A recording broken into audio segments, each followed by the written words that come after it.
Assalamu alaikum guys, welcome back to my YouTube channel. It's been a long time, but I'm back, and today I'll be covering how neuro went down as a second year medical student. It was the first module that we studied and the most conceptually challenging, but it was also the most interesting. So I'll be going through how I took it on really.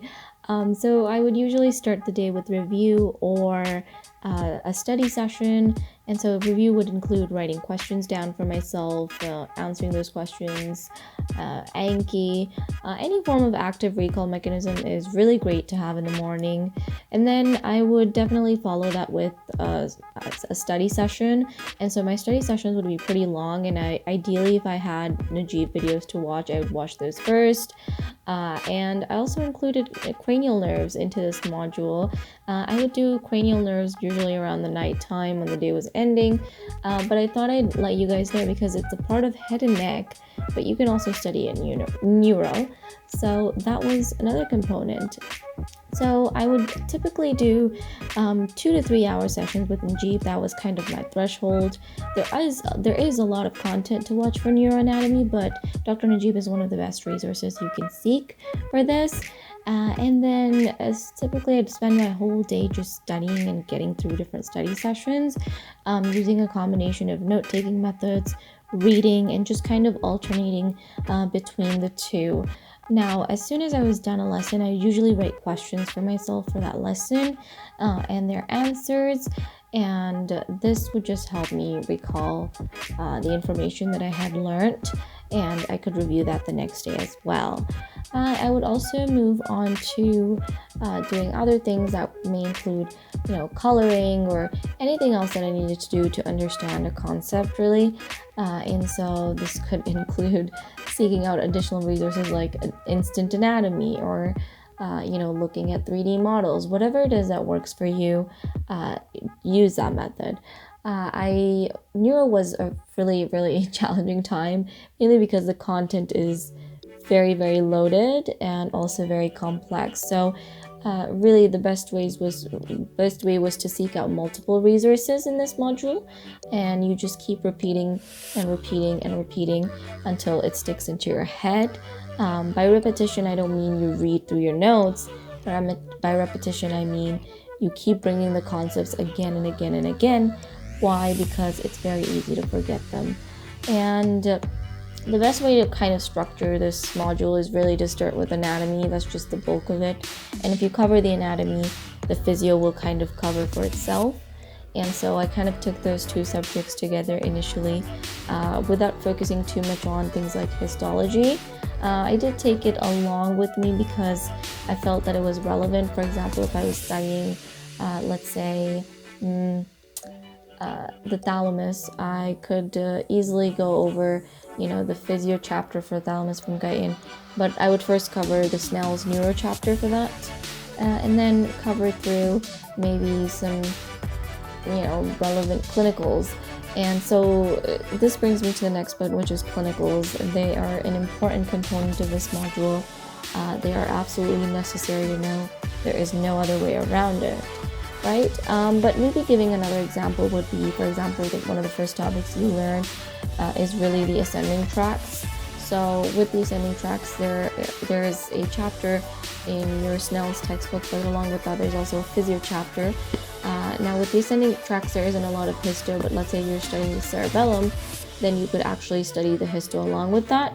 I find that is the most fruitful way to learn than subject-wise, and this is called Interweave Learning, which is basically involving all the subjects into your routine of studying, not just focusing on one, but actually bringing them all together, almost like in an integrated fashion.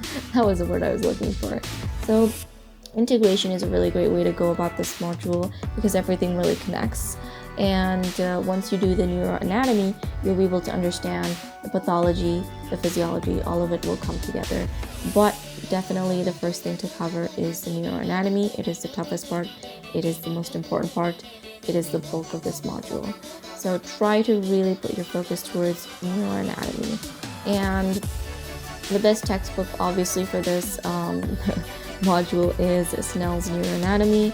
Now, with that being said, this should not be the only source of learning or actually absorbing the content, but this is a highly useful textbook. It's really difficult to grasp at first, but it is very detailed and it's super rich, and the clinicals are a must read if you don't read through the text. Now, you don't have to read through the whole textbook, but most of the chapters you will have to try to at least skim through them, look at them, especially for the clinicals. Now, when it comes to orienting study sessions, which is something that I would do around the morning time, I would actually try to focus on a topic, and me and my friends would kind of test each other almost like rapid fire. So for example, if I took the thalamus one day, then I'd be basically in charge of the rapid fire round for thalamus, and I'd ask questions, and I'd also simultaneously teach and basically talk about the thalamus and what it really was like.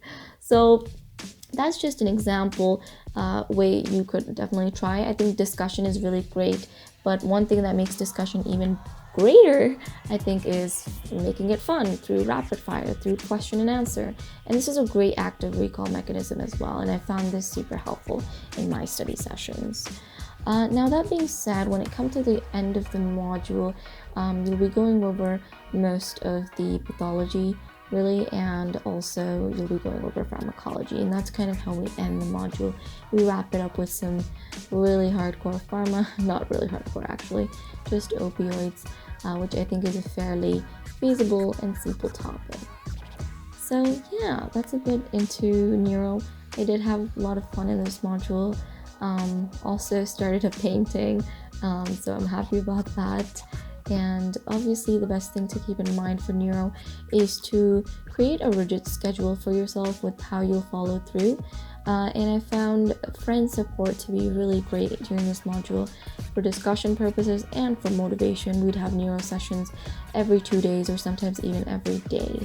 And that's kind of how we covered cranial nerves as well. It's like it was a very fruitful way to learn, and I found that it was more interesting and fun, but at the same time you also understood all the concepts you learned, which is very, very important. So don't try to focus too much on reading through textbooks, although that can be a supplementary resource. Try to focus on understanding the concepts, which is why we use Dr. Najib in this module.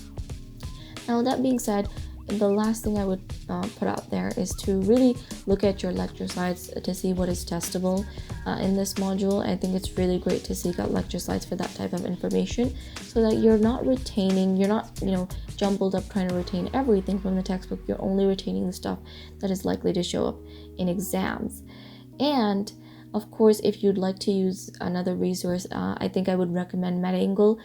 They've got a nice feature called Smart Stacks, where you can find a tag. Let's say you want to do questions for a topic like cerebellum. You just write cerebellum in the search tab, and you could do questions for just the cerebellum. And these questions are all for the Pakistani medical school system, so everything in there will probably be useful for you. So yeah, I think that's how I'd close this video. Thank you for joining in and learning a bit about neuro and how it works. I'm sure you'll have a great time going through everything and learning all of it. And until next time, guys, subscribe to my YouTube channel, and I hope you have a wonderful day.